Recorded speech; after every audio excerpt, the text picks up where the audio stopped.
పొద్దున్నే వేస్తున్నాం. తప్పకుండా వేయించడం అంటే ఇప్పుడు ఇక్కడ గుంపులో ఉన్న వాళ్ళందరికి ఎవరు చెప్పినా ఓకే అంటారు. గుంపులో కొన్ని ఉంటాయి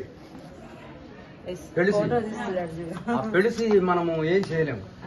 ఎందుకంటే కొంత డబ్బులకు అమ్ముడు పోతుండ్రు, కొంతమంది అందులో నిజాయితీ ఉందా లేదని ఆలోచన లేకుండా అమ్ముడు పోతుండ్రు, కొంతమంది ఏమో సంపాదించడానికి అమ్ముడు పోతుండ్రు. మరి ఇన్ని రకాల వ్యక్తులల్లో కనీసం మనుషుల గురించి ఆలోచించిన వ్యక్తి నాకు తెలిసి ఇప్పుడున్న లీడర్ గారు. ఇక్కడ నాకు ఆయన మీద అభిమానం ప్రత్యేకంగా ఏం లేదు. ప్రతి ఒక్కళ్ళ యొక్క అవసరాలు గుర్తించి కనీసం పెద్ద మనుషులకి కన్ను చూపించడానికి ఎవడింట్లో వాడు స్వతంత్రంగా ముందుకు పోడు. అలాంటిది ఆయన ఇంతమందికి క్యాంపులు పెట్టి ఫ్రీగా చెకప్లు కళ్ళజోళ్ళు ఇచ్చి అటువంటి వ్యక్తులు ఎవరైనా ఉన్నారు ఇవాళ సమాజంలో? మరి అలాంటి వ్యక్తులు పోగొట్టుకుంటుంటే మనంత మూర్ఖత్వమే.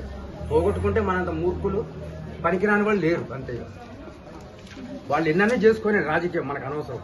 ప్రజల గురించి ఆలోచించిందా లేదా, ప్రజల గురించి ఆలోచించిందా లేదా అని ఒక పాయింట్. మంచిళ్ళ గురించి ఎవడన్నా ఆలోచించాడా? పెద్ద మనుషుల గురించి ఎవడన్నా ఆలోచించాడా? ఆడపిల్ల పెళ్లి మధ్యతరగతి వాడు కానీ పేదవాళ్ళు చేయించుకోవడానికి ఎన్ని ఇబ్బందులు పడుతున్నారు చూసి ఎవడైనా పైసా ఇచ్చాడా? మరి పెద్దవాళ్ళకు పెన్షన్ అన్నాడా?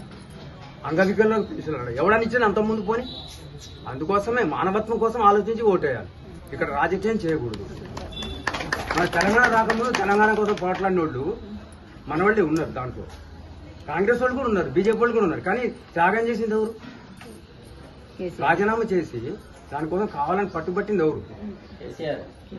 అందుకోసం న్యాయంగా మనం పేదవారి గురించి, మధ్యతరగతి వారి గురించి, రైతుల గురించి ఆలోచించింది కాబట్టి న్యాయంగా ఆలోచిస్తే మాత్రం ఆయనకు వేయటమే ధర్మం. మన ధర్మాన్ని మనం నిర్వర్తించడం మన ధర్మం.